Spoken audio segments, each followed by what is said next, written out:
Party के सभी केंद्रीय जिला प्रभारी, जिला अध्यक्ष, जिला के प्रधान सचिव के साथ साथ विधानसभा प्रभारी की संयुक्त बैठक रखी गई थी, जिसमें पिछले वर्ष से और इस वर्ष में चलाए जा रहे कार्यक्रमों का मूल्यांकन किया गया। पार्टी की ओर से निर्माण वर्ष में जहां पार्टी का लक्ष्य जो था उस काम के प्रगति पर और भविष्य के कार्यक्रम के संदर्भ में चर्चाएं की गई। पार्टी ने अपने मूल लक्ष्य 1 लाख पदाधिकारियों का जो लक्ष्य रखा है उसको पूरा करने में जो समय निर्धारित किया गया था, हम आज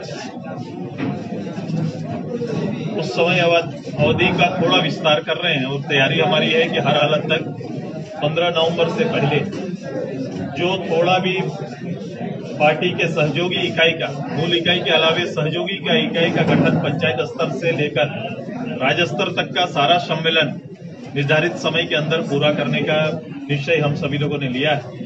इसके लिए अलग अलग बार सभी को दायित्व दिया गया है।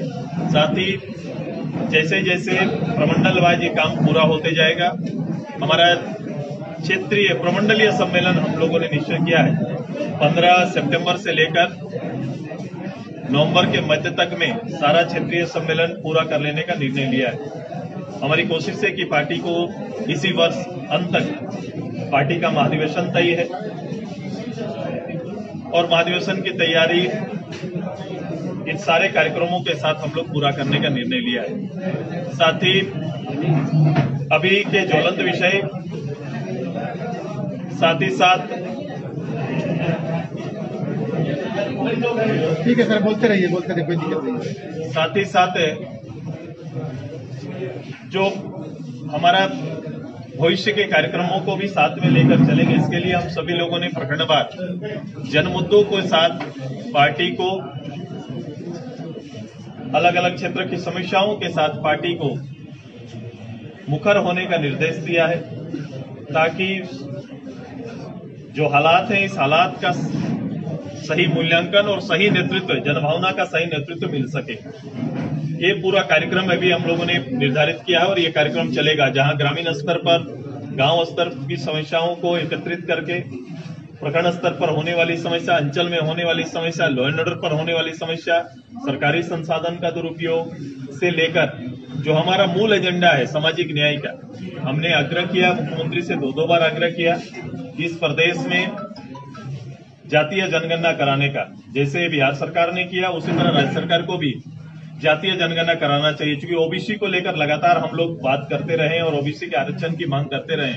तो ये बेहतर होगा कि उससे पहले हम जातीय जनगणना प्रदेश में कराएं, ताकि कोई भी समाज छूटे नहीं और सामूहिक रूप से सभी समाज को उसके हक के अनुसार भागीदारी मिले, ये सुनिश्चित करने का हम लोगों ने आग्रह किया था। और ये लगातार इसकी सूचनाएं और इस संदर्भ में हमारा कार्यक्रम भी, आंदोलन भी चलता रहा है। अब इसका व्यापक स्वरूप में आंदोलन की तैयारी पार्टी करने जा रही है। चरणबद्ध रूप से इस कार्यक्रम को जारी किया जाएगा। साथ ही साथ यहाँ के और मूल विषय, जैसे सरकार ने जो वादे किए थे, मैंने जो घटनाएं अभी घट रही है, जो शायद आपका प्रश्न भी होगा वर्तमान हालत पर, मुझे लगता है कि वर्तमान हालत का जो स्थिति है, जिन विषयों को लेकर अभी बात चल रही है, ऑफिस प्रॉफिट पर मुख्यमंत्री के खिलाफ में आरोप है जो चुनाव आयोग तक पहुंचा है और चुनाव आयोग से कोई निर्णय आना है। लेकिन प्रदेश की परिस्थिति क्या है? प्रदेश में राज्य सरकार ने और उनके सारे मंत्रालय के लोगों ने और झारखंड मुक्ति मोर्चा, कांग्रेस, राजद संयुक्त रूप से 28 महीना बीत जाने के बाद अपनी नाकामियों को छिपाने का एक बहाना और रास्ता ढूंढ रहे हैं। लोग, ऐसा लग रहा है कि सरकार गिराया जा रहा है, इस तरह की चीजों को वो रख रहे हैं। लेकिन वास्तविकता क्या है कि भाई ऑफिस ऑफ प्रॉफिट में आपके खिलाफ में आरोप तय हुआ है और चुनाव आयोग उस संदर्भ में माननीय राज्यपाल के सामने अपना रिपोर्ट भेजेंगे। मात्र इतनी घटना है। इसके साथ साथ कई तरह की एजेंसियां जो जांच कर रही है तो उसका पुख्ता सबूत भी मिलते जा रहा है। तो इन सब चीजों से ध्यान भटकाकर मूल विषय जो राज्य सरकार इस प्रदेश के अंदर 2 साल की अराजकता की स्थिति, लूट की जो स्थिति, जो यहाँ के रिसोर्स थे, रिसोर्स को पर्सनल रिसोर्स बना दिया है।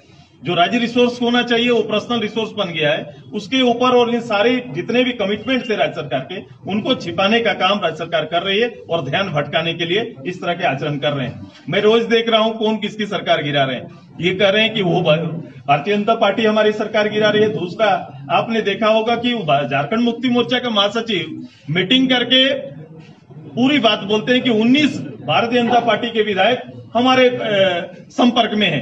तो ये आरोप भी आपका सही नहीं जचता, क्योंकि ये पब्लिक बड़ा कंफ्यूज है कि भाई कौन किसकी सरकार गिराना चाहता है।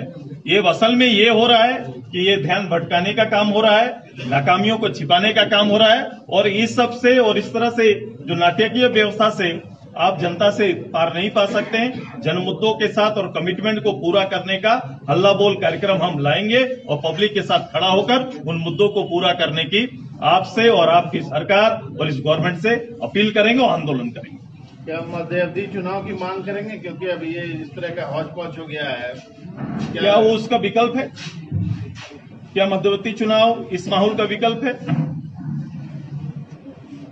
ऐसा ये अनचाहा चीजों को उनको थोपना गवर्नमेंट को या फिर पब्लिक को नहीं थोपना चाहिए। बल्कि ये बात हम करेंगे कि आपने स्थानीय नीति, नियोजन नीति, आपने 5 लाख नौकरी की बात की थी, आपने यहाँ पर 75% जो प्राइवेट लिमिटेड कंपनी है उसमें भी रिजर्व करने की बात कही है, आपने बिजली मुफ्त देने की बात कही है, आपने जितने कमिटमेंट को सारना कोड लागू करने की बात कही है, आपने ओबीसी का आरक्षण की बात करी है, जितने भी बात आपने कमिटमेंट के साथ गवर्नमेंट का गठन हुआ है, हम कोशिश करेंगे कि पहले ये जो हम लोग लगातार कहते आ रहे हैं, गवर्नमेंट ने गुमराह करके लोगों का वोट लिया है।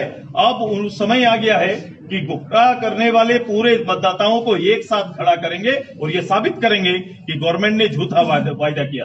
सरकार कार्यकाल पूरा करेगी क्या? नहीं, भविष्यवाणी नहीं करता, सरकार के पास गिनती है। अब सरकार किसको रोकने के लिए वो सीटी बजा रही है मुझे पता नहीं। बड़ा विचित्र स्थिति कि वो खूंटी का यात्रा, कभी कहीं का यात्रा कर रहे हैं और सीटी बजा के किनको अपील कर रहे हैं मैं नहीं जानता। लेकिन राज्य में अगर ऐसी परिस्थिति आती है कि बीजेपी को सरकार बनाना पड़े, मौका मिले, तो क्या ये कयास पर हम अभी चर्चा नहीं करेंगे, वर्तमान हालात पर हम चर्चा करेंगे। हालात कौन बना रहा है और किस लिए हालात बन रहा है, गंभीर चार्ज लगे हैं, उसको दूसरे रूप से प्रस्तुत करने की कोशिश हो रही है। आज तो पिकनिक पॉलिटिक्स को कैसे देखती है? मैंने कहा तो वो तो दिख रहा है, राज्य के लीडर सिटी से संदेश दे रहे हैं। लेकिन भाजपा के सांसद जो जिस तरीके से ट्वीट करते हैं, चुनाव आयोग की बातें वो सार्वजनिक करते हैं ट्वीट के माध्यम से, कोई बिना आदेश निकले नहीं, इस पर बोलने का अधिकार है। पॉलिटिकल वार होना चाहिए, पॉलिटिकल बहस हो, लेकिन उसके लिए पूरे राज्य का काम बंद हो जाए, मंत्रालय बंद हो जाए, लोग काम ना करे, ऐसा स्थिति तो नहीं होना चाहिए। सर, लगातार जो परेड करवाई जा रही है, जलाकर मार दिया गया रिम्स में, आज उसकी सुबह मौत हो गई।